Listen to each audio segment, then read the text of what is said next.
Okay, you guys, I just got out of the shower and I was doing my skincare and I had an epiphany. Okay, one of my favorite songs from one of my favorite bands came on and it's the song Dogs. I was actually already wearing this, so the coincidence is crazy, but the song is called Dogs. Now, I've made videos about Pink Floyd before. I will link them below, and I've talked about Welcome to the Machine, Have a Cigar, Money, all of the ways that I think that artists currently reference Pink Floyd and their fight against the machine, right? Political, music industry, all of that stuff. And I've also always thought that Taylor's use of the fishbowl in the Lover House is referencing Wish You Were Here, right? So, what I can't believe is that I never considered the album Animals. The album Animals was based on Animal Farm by George Orwell. And there's only 5 songs on the album, and it was released on January 21st of 1977. It was their 10th record, and it was a direct like reflection on like socio-political like climate in Britain at the time. Controversial record. I don't think that it's being referenced because everything aligns currently and they believe everything they believe and all that stuff. I think that record in particular represents so much, but the song Dogs especially. The song is 17 minutes long, but the lyrics are could be considered a manifesto for what I think is happening currently in music in general and entertainment, but particularly in pop music. Now, Taylor just had Sabrina Carpenter on the Life of a Showgirl song featured, and they say things like they'll leave you for dead, like they don't care about you, all of that stuff. Okay, so let's look at the lyrics for the song Dog. I cannot believe I didn't think of this before. Okay, the beginning is why I think that this is one of the best lyrics of all time, really. You got to be crazy. You got to have a real need. You got to sleep on your toes. And when you're on the street, you got to be able to pick out the easy meat with your eyes closed. And moving in silently, downwind and out of sight. You got to strike when the moment is right without thinking. And after a while, you can work on points for style, like the club tie and the firm handshake, and a certain look in the eye and an easy smile. You have to be trusted. This is my favorite line right here. You have to be trusted by the people that you lie to, so that when they turn their backs on you, you'll get the chance to put the knife in. Okay. You got to keep one eye looking over your shoulder. You know, it's going to get harder and harder and harder as you get older. In the end, you'll pack up and fly down south, hide your head in the sand, just another sad old man all alone and dying of cancer. And when you lose control, you'll reap the harvest you have sown. And as the fear grows, the bad blood slows and turns to stone. What if I turn this? What if I roll the stone away? And it's too late to lose the weight you need to throw around. So have a good drown as you go down, all alone, dragged down by the stone. And the stone repeats. And it's also referenced in another song later in the album. I gotta admit that I'm a little bit confused. Sometimes it seems to me as if I'm just being used. Gotta stay awake, gotta try and shake off this creeping malaise. If I don't stand my own ground, how can I find my way out of this maze? Deaf, dumb, and blind, you just keep on pretending that everyone's expendable and no one has a real friend. It's nice to have a friend, right? And it seems to you the only thing to do would be to isolate the winner. And everything's done under the sun, and you believe at heart everyone's a killer. Who was born in a house full of pain? Who was trained not to spit in the fan? Who was told what to do by the man? Who was broken by trained personnel? Who was fitted with a collar and chain? Who was given a pat on the back? Who was breaking away from the pack? Who was only a stranger at home? Who was a girl at home? Who was ground down in the end? Who was found dead on the phone? Who was dragged down by the stone? And the song repeats the stone at the end, and that's how the song ends. I okay, so obviously lots of lyrical references, but let's look at it thematically as a whole, right? The entire first part obviously is from like it's like father figure, right? So like you have to pick out the easy meat. You have to see the people who want the fame and the bright lights, and they want, they want the whole thing. And you've got to be able to do that easily, right? You got to strike when the moment is right. And after a while, you can learn how to schmooze everyone and, get into those big rooms and an easy smile and be charming. And you have to be trusted by the people that you lie to. When they turn their back on you, like, because they trust you, you can put the knife in. I think that's such a brilliant line. I love it so much.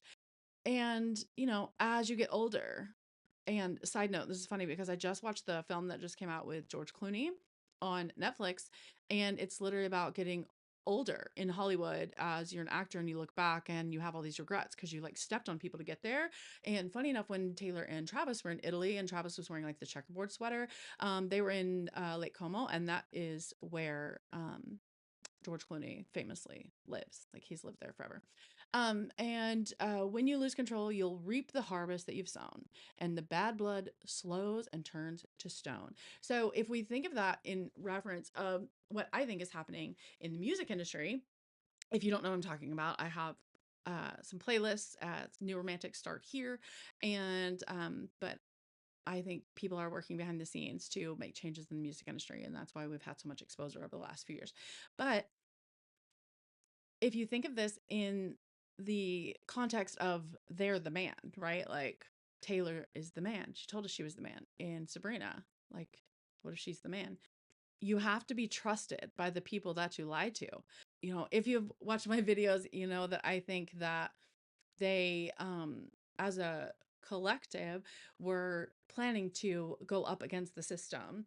And that is what Reputation is about. And Lover was going to be going up against the system. Taylor got so politically outspoken, and then the master situation happened.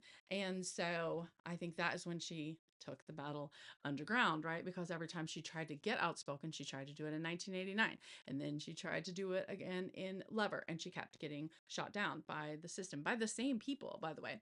And so then I think they went underground. This has been my theory for 3 years. And so it makes perfect sense to me of take the battle underground, make people trust you, make these certain people in certain circles trust you, because when they turn their back and you have the chance to stick the knife in, they won't see it coming, you know?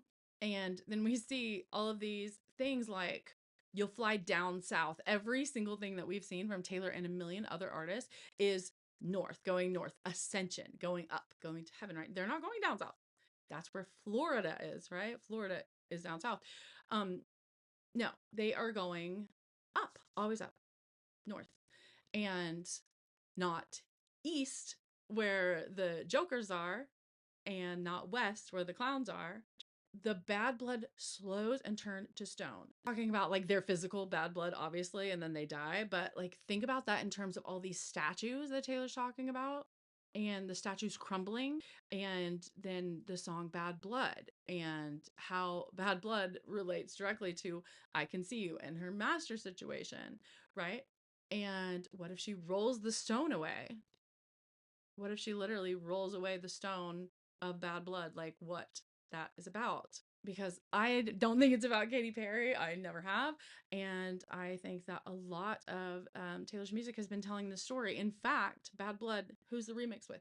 Kendrick Lamar. We just found out that Kendrick has been working closely with Jack and Sam Do for years, since he put out Big Steppers. So that's basically since the 1989 era. They've been working together behind the scenes to do like GNX and get to where they are now. Taylor's number one collaborator. They've been together that whole time. So like, they're telling the same story. I have lots of videos about that way even before the rap beef started. I talked about Taylor and Kendrick working together behind the scenes. Sam Do is literally in the Bejeweled music video, contributed to Glitch and Karma. Like, it's all tied together. So Zoe Kravitz also contributed to Glitch and Karma, and their photos are the ones that are on the Bejeweled portraits. Like, it all is tied together. But this song perfectly encapsulates the story that I think they're telling. And if you look up the history of the song and the rest of the album, I think you'll get a much bigger picture. Now, disclaimer, Roger Waters, I don't agree with his views politically. In fact, their disagreements while recording this album is one of the reasons that they broke up. One of the main reasons that they broke up eventually. And Roger Waters is the person who wrote all of this album except for Dogs, which was co-written by David Gilmour, who went on later to write albums like The Division Bell, which is what much more in align with what I think um, we're currently seeing from our artists now. I have videos on that. I also want to mention the song Have a Scar, which I've talked about before, and Sabrina's use of cigars. Come in here, dear boy, have a cigar. You're gonna go far. You're gonna fly high. You're never gonna die. You're gonna make it if you try. They're gonna love you. And they're, gassing them up. And then they're like, the band is just fantastic. That's really what I think. By the way, which one's Pink? None of them is Pink. That's the name of the band. None of them has the name Pink. So it just shows the disingenuous interest that the industry guys, they don't care about you. They don't really know anything about your music. They just lure you in. Anyway, I think very interesting that she chose Sabrina to participate in this. I think the ability to weave these stories into their music while appearing that they're singing about only like sex and men and relationships is why people like Jack say that Taylor and Sabrina are the absolute best writers in the game, even though you may not see it if you just look at the surface. Okay, off my soapbox now. Bye.